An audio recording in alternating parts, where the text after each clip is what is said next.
Este caso triste, esta tragedia familiar y social que ha sacudido no solamente a la provincia de la Altagracia, Higüey y el país entero, sino ha trascendido. El cadáver habla, el cadáver tiene evidencia, ahora necesita de alguien que los interprete, porque esto es como un papel de música. Entonces es fundamental aquí que paren eso ahí, busquen la escena, busquen la ropa de la fallecida, la ropa que tenía puesta y la ropa que le pusieron después. ¿Por qué? Porque si usted está sospechando que alguien le ha hecho algo violento, generalmente la mujer hay que quitarle la ropa. A mí venía un jefe de la policía, a mí venía el jefe de la policía, jefe del Ministerio Público y todo, venía y decía, dame el informe. Digo, no hemos terminado. Nosotros teníamos llamadas, estoy hablando, llamadas de la instancia más alta del Estado Dominicano, con relación a que denos el informe. Digo, no hemos terminado. Wow.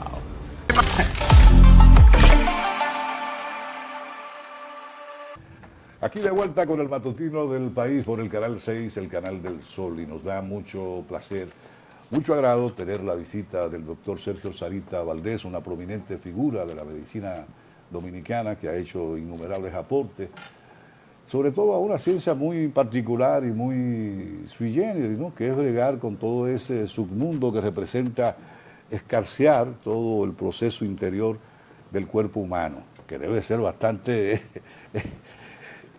cauteloso, ¿no? Ver dónde están determinadas cositas y que son básicas y elementales para poder descifrar la reacción de un organismo en un momento determinado. Buenos días, doctor Sergio Sarita Valdés. Buenos días, permítanme darle las gracias por el honor que me imparten invitándome a este programa que estamos sentados allí. Digo, esto es lo que llamo un programa de vida, porque es dinámico, activo, interactúan y le da la sensación a uno de estar en una especie de tertulia. Exactamente. Y que uno no esté hablando, pero se siente como participante. Exactamente, esa es la idea. Muy bien. El placer es para nosotros, doctor. Gracias por venir.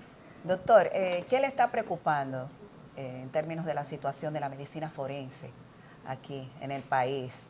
En términos de los avances, cómo usted lo evalúa. Sí. Hable de sus preocupaciones, que sí, sabemos que son varias. Mire, es importante subrayar que no es una preocupación de ahora, para que nos ubiquemos en tiempo, lugar y persona, porque una vez dice, sí, tú estás hablando ahora porque para atacar esto, atacar aquello. No es de ahora, no es de ahora. En la República Dominicana hay que verla, para no ir muy atrás en la historia, con la era de Trujillo. Tratándose de una dictadura, Trujillo tenía un mecanismo muy simple para su régimen, con las personas que no parecían de su agrado o no hacían lo que decía. O lo compraba, o lo exiliaba, o lo mataba. Entonces empezaron a ocurrir una serie de muertes, que fulano se suicidó, que fulano se accidentó, que se fue por un barranco. Ustedes recuerdan los casos de la Mirabal, y muchísimos, y nadie se ponía a averiguar. Tras la muerte de Trujillo surgen entonces las voces de que no todo el que aparece por ahí volcado es necesariamente producto de un accidente, sino que puede ser que lo mataran, lo metieran en el vehículo, y lo tiraran por ahí. Es como se ha visto. Exacto.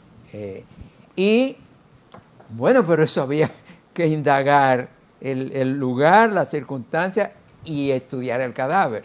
Exacto. Entonces, cuando se hablaba de estudiar el cadáver, con ese trauma de la era de Trujillo, le preguntaba a un patólogo si quería ir a hacer la autopsia. Mira, muchacho, no me hable de eso, no se metan con eso, entonces por allí.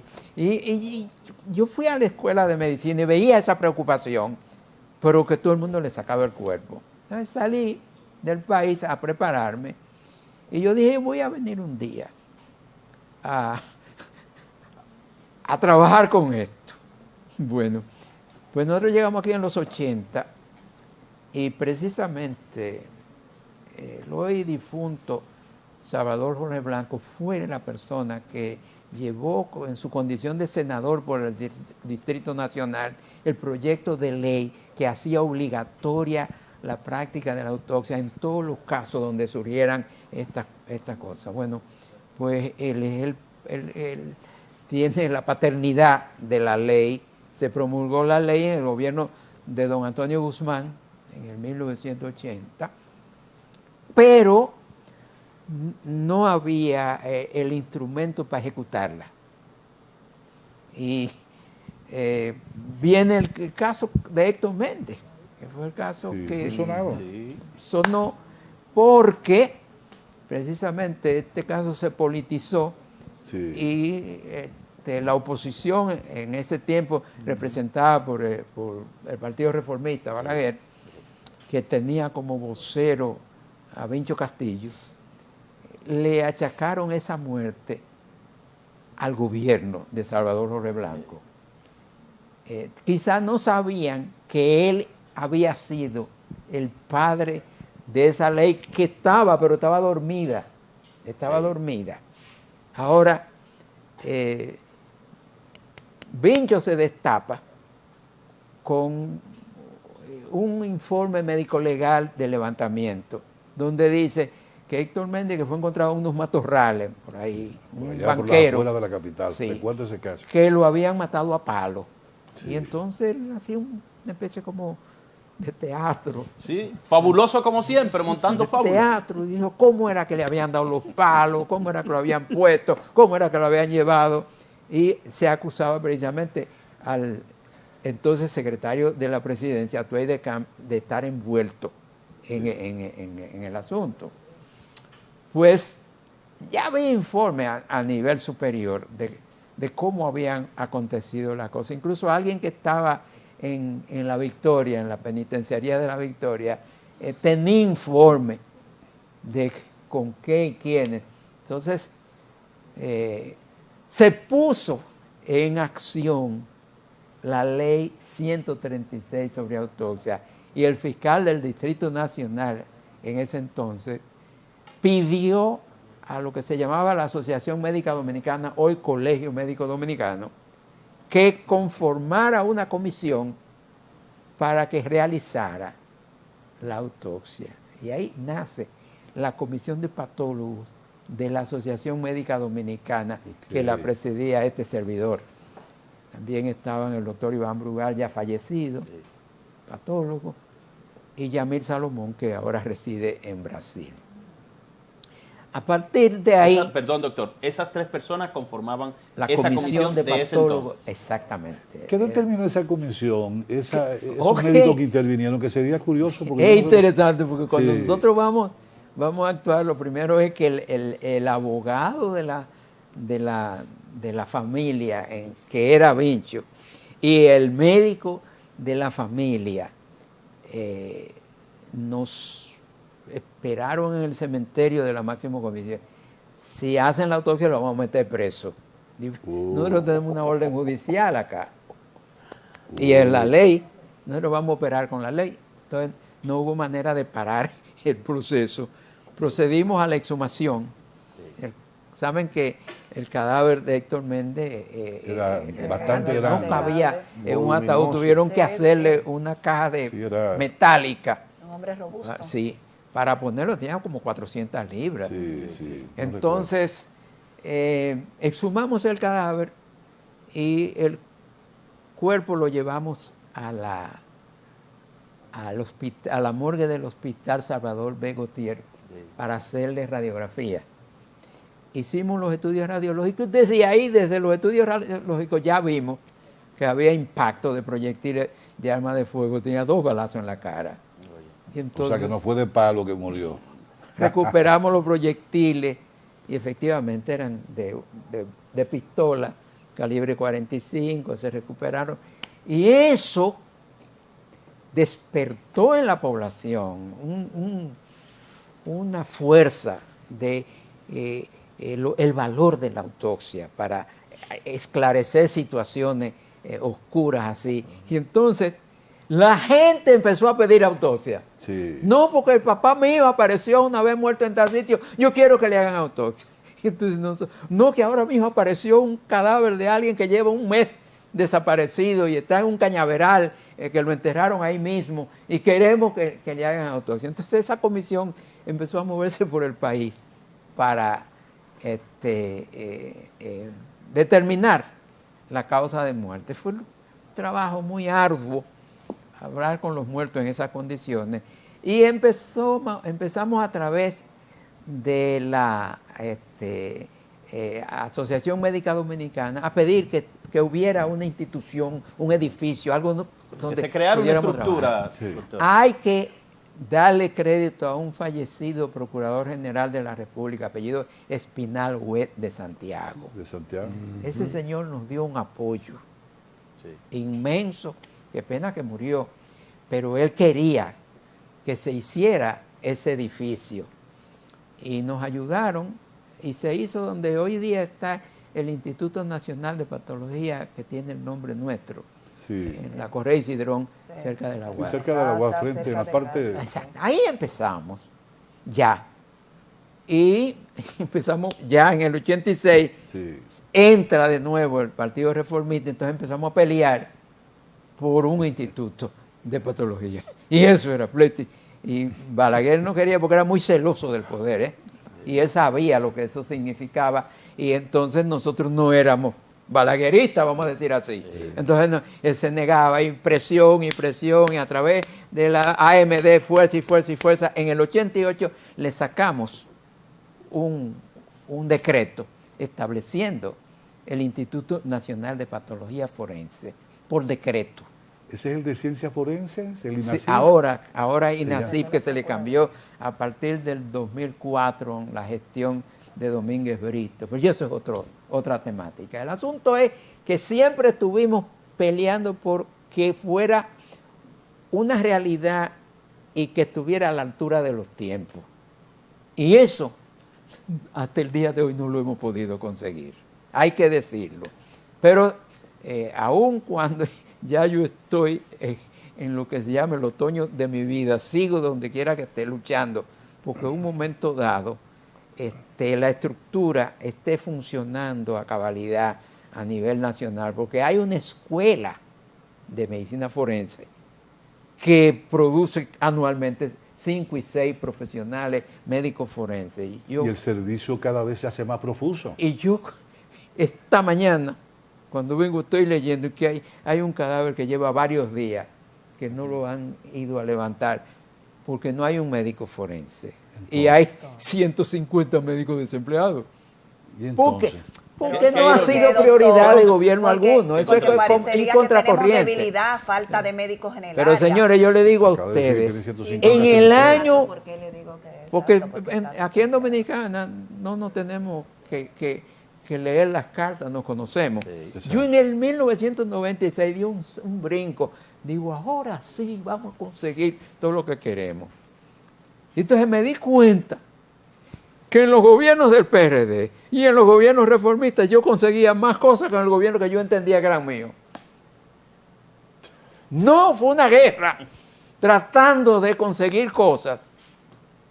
Y terminamos hasta el 2020, yo creo que vamos a seguir luchando, hasta conseguir que esto que hemos tenido en mente, que empezamos con lo de las regionales, que tuviéramos regionales en el sur, en el este, en el nordeste, el Cibao Central. Montecristi, el país entero Sí. cubierto, porque ya le habíamos formado los recursos. Doctor, solo perdóneme, doctor, escúchame, Ana.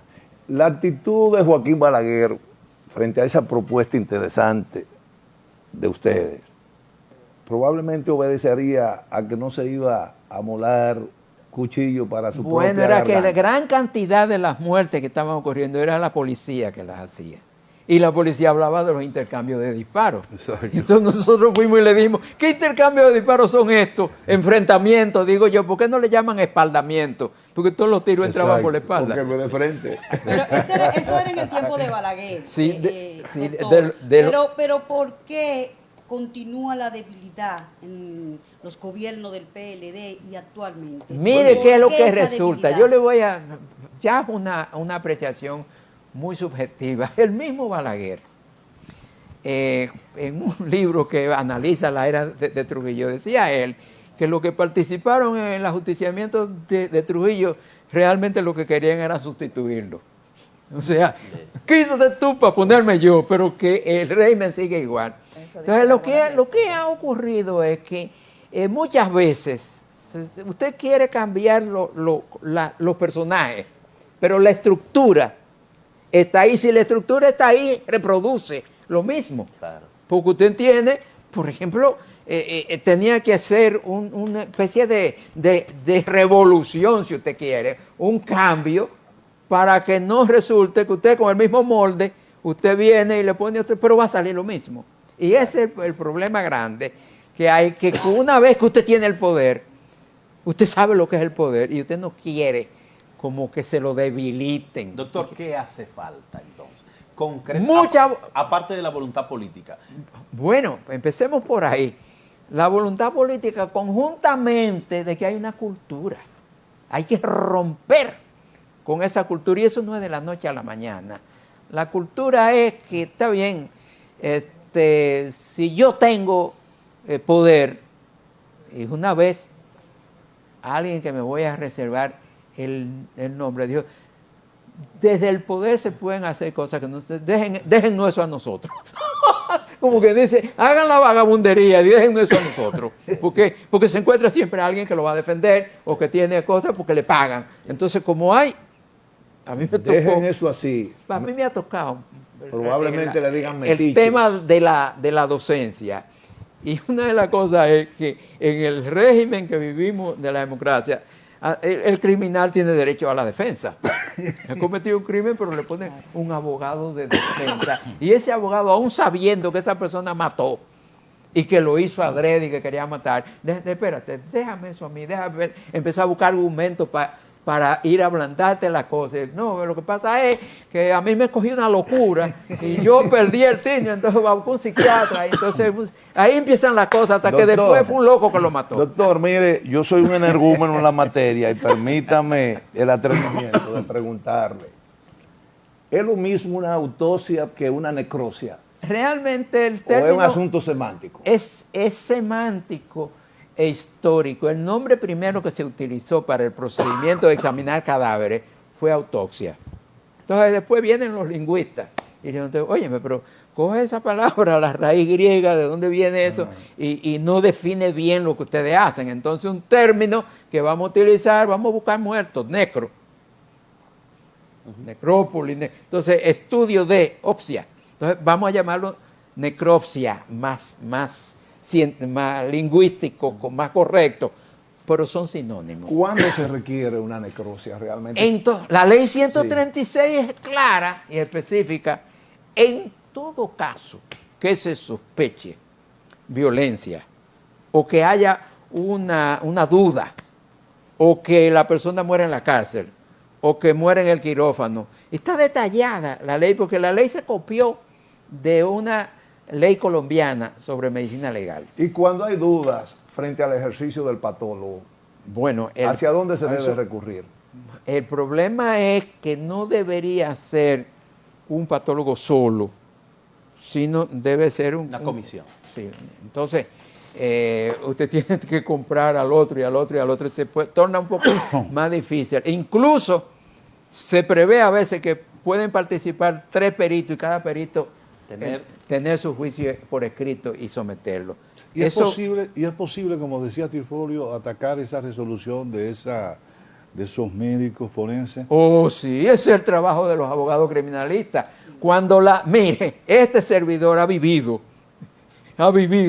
en los tribunales la situación de un jurista que viene, doctor Sarita, usted lo más grande, lo exceso, lo sublime, lo mejor usted dio en la tierra. Pero, si le conviene el resultado que nosotros hemos evacuado. Mire, eso fue el caso de la niña en Higüey. Entonces, cuando usted viene contrario, dice el diablo, este señor es un vendido, él no se puede confiar en él. Y entonces dice, pero ven acá, ayer yo era lo más grande y hoy día soy lo peor por el caso. Entonces usted está mencionándonos el caso más reciente de la niña en Higüey. Este caso triste, esta tragedia familiar y social que ha sacudido no solamente a la provincia de la Altagracia, Higüey y el país entero, sino ha trascendido allende los mares, porque donde quiera que hay un dominicano fuera, me escriben a veces preguntándome sobre el asunto del caso.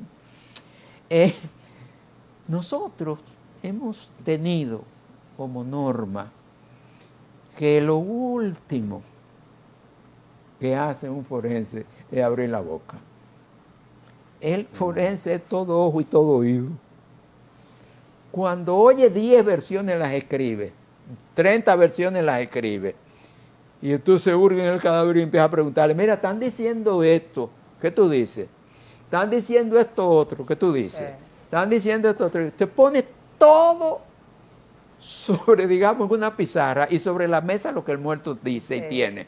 Produciendo un sesgo de la información. Entonces, el cadáver habla, el cadáver tiene evidencia, ahora necesita de alguien que los interprete, porque esto es como un papel de música. La música está escrita ahí, pero tiene que el músico que va a interpretar tiene que saber leer Doctor, música. no importa el tiempo que haya transcurrido el fallecimiento. Depende de la causa, porque si a usted, como en el caso de Héctor Méndez, le dieron balazo, a los 5 meses todavía la bala, y pudiera durar 100 años y la bala sigue ahí. Exacto. Además, las fracturas que son en hueso duran mucho tiempo. Exacto. Ahora, si se trata de un veneno orgánico con el que le han dado a una persona, eso se descompone, se desintegra y se hace un poco más difícil a medida que pasa el tiempo.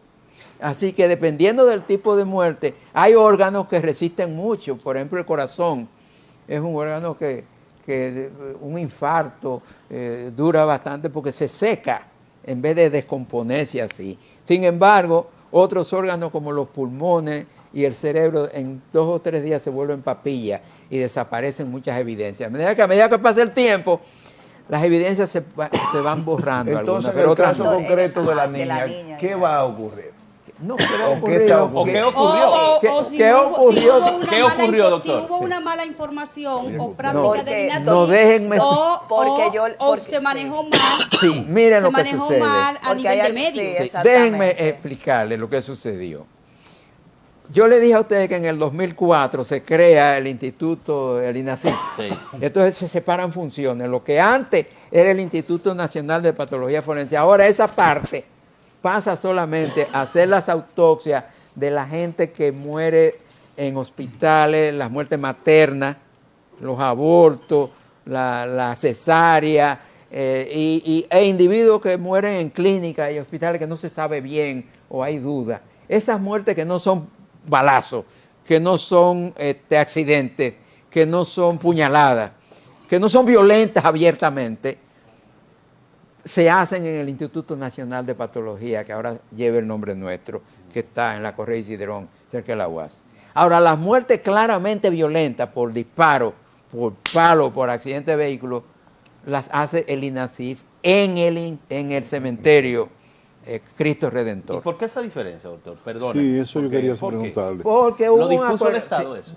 No, lo dispusieron el Ministerio de Salud Pública y la Procuraduría General de la República, ¿Pero en que función son de las qué? que están envueltas en la ejecución de la Ley 136. ¿Pero por qué, doctor? Y eso no limita, doctor. Sí, porque para separar funciones, porque hay que decir las cosas como son. Claro. A ver, Bueno, el entonces Procurador General de la República, en el 2004, entendía que todo lo que fuera tema de investigación de muerte le correspondían a él como jefe del Ministerio Público. ¿Ese era el doctor quién? Radamés. No, Domínguez Brito. era. Domínguez Brito. Domínguez Brito. Entonces, nosotros teníamos diferencia porque ya se venía con la temática y eso estuvo en los medios y tuvimos un choque porque querían ya privatizar aquello y cobrar.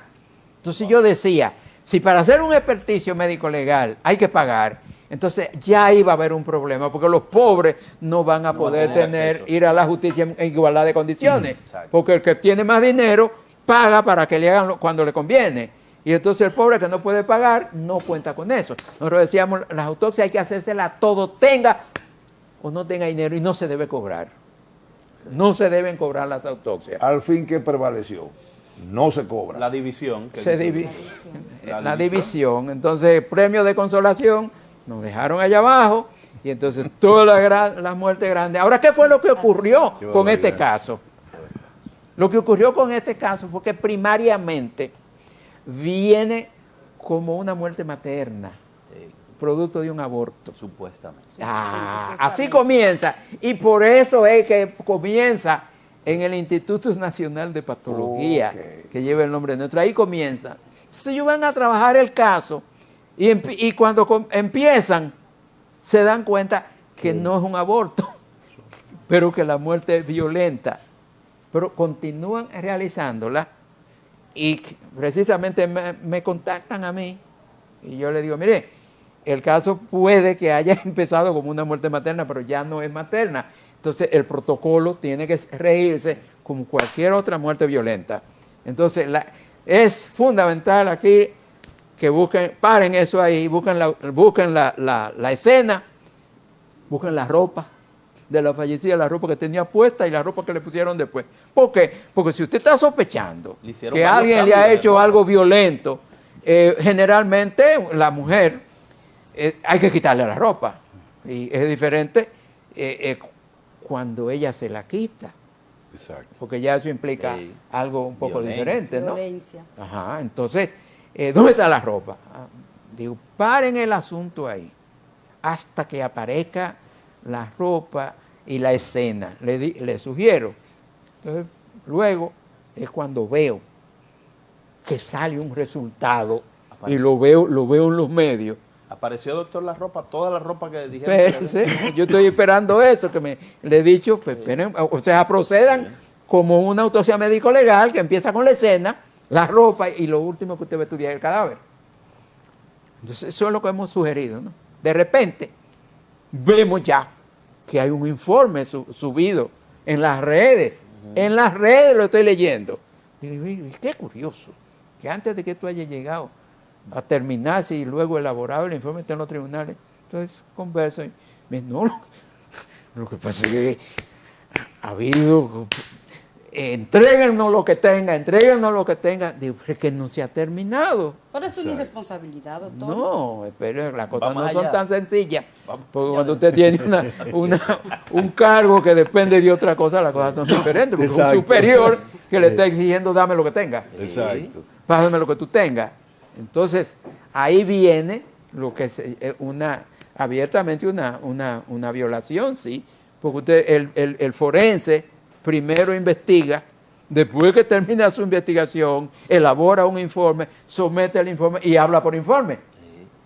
Pero ese es el gran problema que yo le hablaba a ustedes de la era de Trujillo, que yo le hablaba a ustedes del principio de la autoridad, y entonces cuando usted depende así, entonces le ordenan, le dice, dame lo que sea, dame lo que tenga, un subalterno, somete.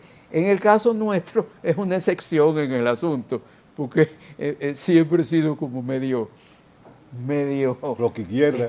y muy independiente, ¿no? Porque Exacto. a mí venía un jefe Y de eso la ha generado policía, múltiples problemas. a mí venía el jefe de la policía, Sí, jefe del Ministerio Público y todo, venía y decía, dame el informe. Digo, no hemos terminado. Sí, sí. Nosotros teníamos llamadas, estoy hablando, llamadas de la instancia más alta del Estado dominicano, con relación a que denos el informe. Digo, no hemos terminado. No hemos terminado. Entonces ustedes saben que usted está así, ya usted no es una figura muy potable, porque no es moldeable, no es manejable. Yo feliz, Sí. feliz, porque somos hijos de la Pero muerte. eso le ha valido un gran reconocimiento de toda la Sí, sociedad entonces dominicana. me han dicho, no, que te hemos tenido que poner un cuerpo de vigilancia, porque eso es peligroso. Digo, no, yo quiero caminar como camino todos los días. Mira, a mí me caía curioso, yo troto todos los días por el Botánico, de madrugada, 42 años, Sí. caminando, y no he dejado un solo día, ni domingo, de caminar. Ustedes van a ver ese solitario que anda por ahí. A mí me caía curioso que a veces veía como vehículos que parecían privados, veía patrulleros y cosas, digo yo, como que ha aumentado los patrulleros, pues me dijeron, es detrás de usted que andamos. Doctor, Pero doctor, incluso y una volviendo vez al hubo caso- un intento de atraco con usted, ¿no? Dos.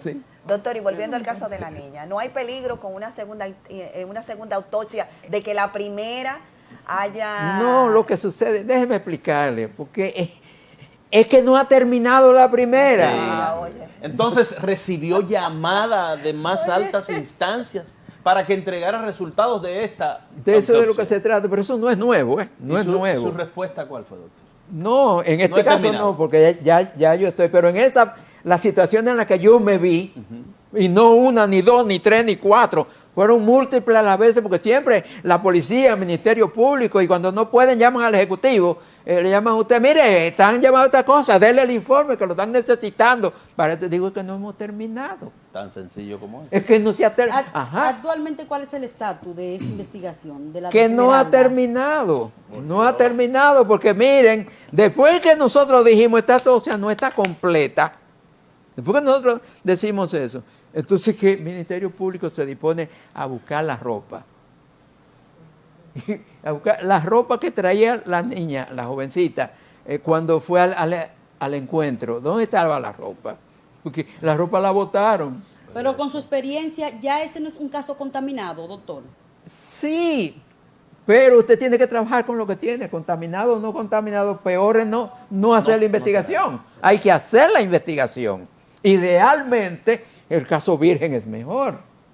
Pero si no está virgen, hay que trabajarlo como esté, pero hay que completar el informe. Lo que nosotros hemos dicho, completen el informe, porque hasta que ustedes no dicen, hicimos toxicología, hicimos serología forense, hicimos esto y los resultados fueron esto y esto, en base a esto que tenemos, esto y esto y esto y esto y esto, concluimos así. Y no se ha Así es que dilatado se hace. eso, doctor, no. Entonces, ¿perdón?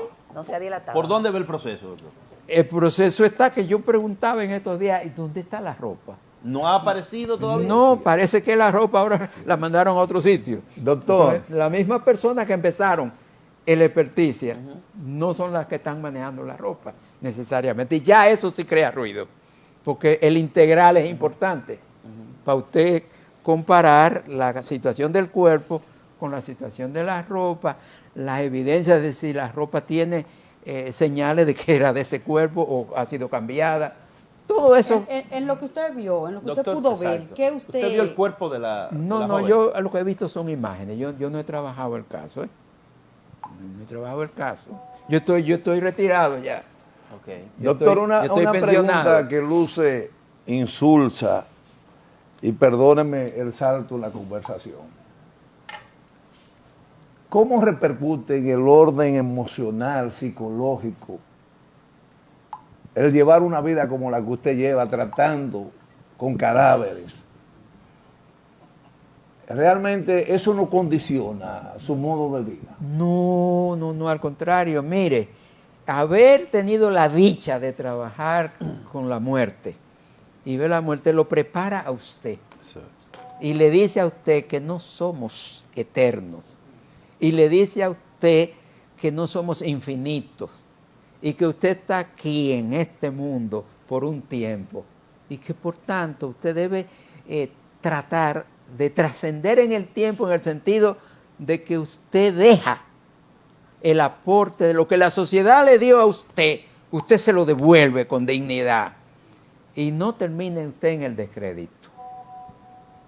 Es decir, somos privilegiados que al nacer nos dan el papel de ciudadano. Cuando usted de sale ser del humano. instituto que realiza su obra, usted permanece tranquilo, no hay pesadillas. No, hay- porque lo primero es estar tranquilo con su conciencia. Usted tiene que estarse chequeando todo el tiempo con sí mismo. Digo, ¿estoy yo haciendo lo correcto?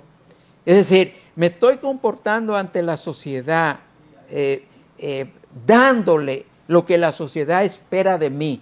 Es decir, esto es como una especie de sacerdocio. Usted tiene un matrimonio, un compromiso con la verdad. Y hay un principio cristiano muy interesante que dice, y conoceréis la verdad, y la verdad os hará libre.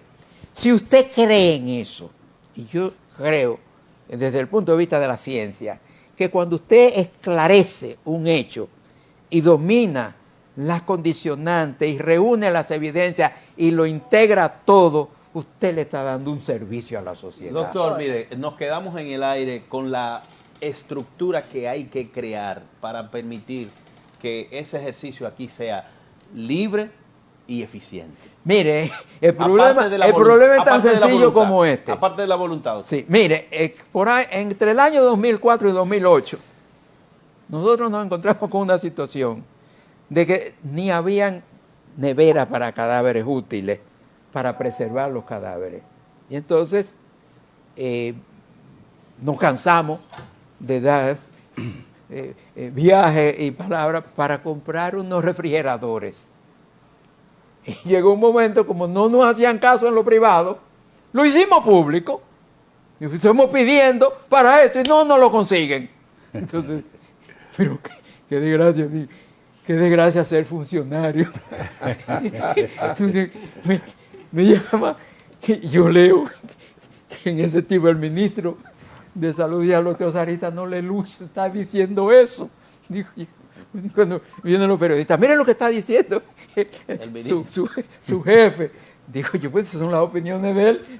En algún momento no le han dicho cuánto fuñe realmente el doctor Entonces ya, Sarita nosotros Valdés. llegamos como que dice a un tú a tú, entonces me sacan los papeles y me dicen, señores, mire, aquí no hay suficientes recursos para comprar los sueros para los niñitos que se están muriendo en el Robert Rick Cabral, deshidratados por diarrea. Y tú estás fuñendo porque te atiendan los muertos. Doctor, en el inicio de este conversatorio, Vamos a permitir, escúchame Ana, que él permita, sobre la estructura, habla de que en un momento no había ni siquiera neveras. Eso fue. Hoy en día las hay. Bueno, yo no sé porque No le sabe. estoy diciendo a ustedes, las autopsias hoy día se están haciendo en el cementerio. Ese instituto está cerrado desde el 2019-20.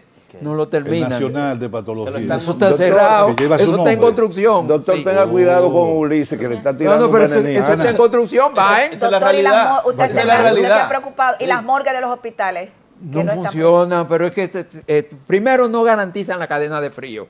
Segundo, la gran cantidad de los cadáveres que están levantando, cuando están descompuestos, ¿para dónde que lo llevan? Al cementerio. ¿Y qué sucede en el cementerio? Hace rato se agotó la capacidad. quiero hacer una pregunta. Llega un momento que hay 150 muertos pendientes de autopsia, que no se le está haciendo la autopsia todavía. Hay crisis en eso, y no de ahora. bueno, hablando de crisis y viendo el panorama, y en el inicio de este conversatorio usted hablaba, y me preocupa a mí, de más de 100 patólogos desempleados. 150. ¿Qué usted les recomienda a esas personas que quieren estudiar o especializarse en patología? Mire lo que está ocurriendo y da pena, Perfecto. porque usted cada año gradúa entre 5 y 6, ¿y qué es lo que hacen esos jóvenes? Irse a otra especialidad, a otra residencia, a pediatría, a cirugía, a ginecobstetricia, porque hoy el mercado no los absorbe. Y el único empleador para los médicos forenses es el Estado. ¿Y no es factible que el negocio se convierta en un negocio privado y no oficial necesariamente? Mire, el problema de la privatización de servicios tan importantes como esto es que inmediatamente crea una inequidad. Es decir, ahora entonces cuando a un pobre se le muere alguien y quiere las evidencias para llevarlo a un tribunal y no tiene dinero como está privatizado. Pero algo habrá que hacer, doctor, porque Ahí se es trunca como el caso todo. de los cementerios. Entonces, pero el los Estado, cementerios nacionales Pero son... y su recomendación, sobre todo. que el Estado no lo estudien. asuma como lo asume en otros sitios. Que el Estado, y mire que yo no estoy hablando de gobierno, estoy hablando del Estado. Los gobiernos son pasajeros. Claro. 4 años uno, 4 años, 4 años. No, el Estado que lo asuma. Y yo estoy de acuerdo con que aquí se cree un departamento de justicia. De manera que eso que ahora mismo llamamos Ministerio Público caiga debajo de eso que se llame Departamento de Justicia, y no que sea una figura que coyunturalmente la nombre el presidente de la República, porque ya eso crea una debilidad política, porque depende del Ejecutivo. Que no dependa del Ejecutivo, que sea independiente del Ejecutivo. Por eso en países como Estados Unidos, los departamentos de justicia, un juez pasa varias gestiones republicanas, demócratas, y no cambia. Entonces tienen cierta independencia. Doctor, gracias por habernos acompañado esta mañana. Siempre es una bonita experiencia oír todos esos testimonios y todo ese largo ejercicio que ha tenido a lo largo de casi 50 años, ¿verdad? Así es. De casi 50 años ejerciendo esa carrera con tanta vocación y con ese entusiasmo particular que usted le confiere, porque lo cierto es que usted tiene una característica muy singular y además esa forma de no ser tan flexible frente a la pretensión de otros lo hace mucho más particular y siempre ha estado enfrentando situaciones con sectores determinados. Sí. Uno le ha dado mucho seguimiento a través de los medios de comunicación. Además, esa capacidad expositiva Sí, que tiene el excelente, doctor muy Sergio profesional. Sarita Usted sigue Valdés, impartiendo que lo hace hasta clases, con ¿verdad? gracia, tratando un tema bastante serio. ¿Sigue impartiendo clase usted, doctor? Sí. ¿Verdad? Sí, porque usted está activo, usted se ve nítido. Sobre todo que aquí cuando se habla de patología forense, Hay un lo que referente. tiene la psique, Hay un ícono, es Sarita Valdés. Claro. Sí, así mismo es. Reciba nuestro reconocimiento de todos, con humildad, con cariño, pero nos da mucho placer que haya accedido a esta invitación que en lo personal le cursé Ven para este ustedes, programa. con gente como ustedes, vale la pena vivir. Muchas gracias. Gracias, doctor. Vámonos a una pausa. Nos vamos al informe meteorológico sobre las condiciones del clima que estarán incidiendo en todo el resto del país y en el transcurso de este día. Nos vamos al break y entonces retornamos con nuestro siguiente